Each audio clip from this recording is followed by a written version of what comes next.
കൊല്ലം നഗരത്തിൽ വൻ MDMA വേട്ട. ശരീരത്തിൽ ഒളിപ്പിച്ചു കടത്തവേ 100 ഗ്രാം MDMAയുമായി യുവാവ് പിടിയിൽ. ഇരവിപുരം സ്വദേശി അജ്മൽ ഷായെ കൊല്ലം SP-യുടെ നേതൃത്വത്തിലുള്ള സംഘമാണ് അറസ്റ്റ് ചെയ്തത്. ലിജോ റോളൻസ് വിവരങ്ങൾ നൽകും. ലിജോ, എപ്പോഴാണ് ഈ പരിശോധനയുണ്ടായത്? ഇത് വിൽക്കാനുള്ള പരിപാടിയായിരുന്നോ ഇയാൾക്ക്? അമൃത, ഇന്ന് രാവിലെയായിരുന്നു കൊല്ലം റെയിൽവേ സ്റ്റേഷനിൽ നിന്നും ഇയാളെ പോലീസ് പിടികൂടിയത്. ഈ ഇരവിപുരത്തിന് സമീപത്തുള്ള ചകിരിക്കട ഉൾപ്പെടെയുള്ള മേഖലയിൽ MDMA വ്യാപനം ശക്തമാകുന്നെന്നുള്ള ഒരു പരാതി പോലീസിന് ലഭിച്ചിരുന്നു.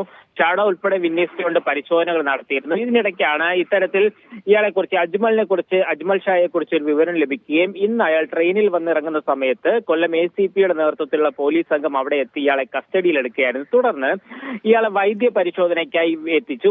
പരിശോധനയിൽ എക്സ്റേ എടുക്കുന്ന സമയത്താണ് ഇയാൾ ഈ ശരീരത്തിനുള്ളിൽ, അതായത് മലദ്വാരത്തിനുള്ളിൽ ഒളിപ്പിച്ച നിലയിൽ MDMA ഉണ്ട്, അതായത് 2 പൊതികൾ ഉണ്ട് എന്ന് വ്യക്തമാവുകയും സ്കാനിങ്ങിൽ അത് ഉറപ്പുവരുത്തുകയും ചെയ്തതിനു ശേഷം തുടർന്ന് പോലീസ് മരുന്ന് ഉൾപ്പെടെ നൽകിയതിനു ശേഷമായിരുന്നു ഇത് പുറത്തെടുത്തിരിക്കുന്നത്. പരിശോധന നടത്തുന്ന സമയത്ത് 100 ഗ്രാം 2 പൊതികളിലാക്കി, അതായത് കൃത്യമായി പറഞ്ഞാൽ ആ ഗർഭനിരോധന ഉറകളിൽ അത് ഒളിപ്പിച്ചതിന് ശേഷമായിരുന്നു ഇങ്ങനെ വച്ചിരുന്നത്. അതിൽ പൊതിഞ്ഞായിരുന്നു വച്ചിരുന്നത്. അത് അളന്നു നോക്കുന്ന സമയത്ത് 100 ഗ്രാം MDMA ഉണ്ട് എന്നുള്ള കാര്യവും പോലീസ് ഇപ്പോൾ കണ്ടെത്തിയിട്ടുണ്ട്.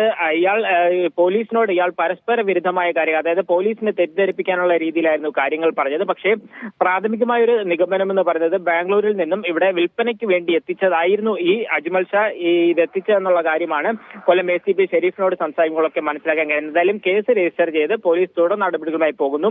ഇയാളിൽ നിന്നും MDMA സ്ഥിരമായി വാങ്ങുന്ന ആളുകളുണ്ടെങ്കിൽ അവരെയൊക്കെ കണ്ടെത്താനുള്ള ശ്രമവും ഇപ്പോൾ പോലീസ് ആരംഭിച്ചിട്ടുണ്ട്. അമൃത.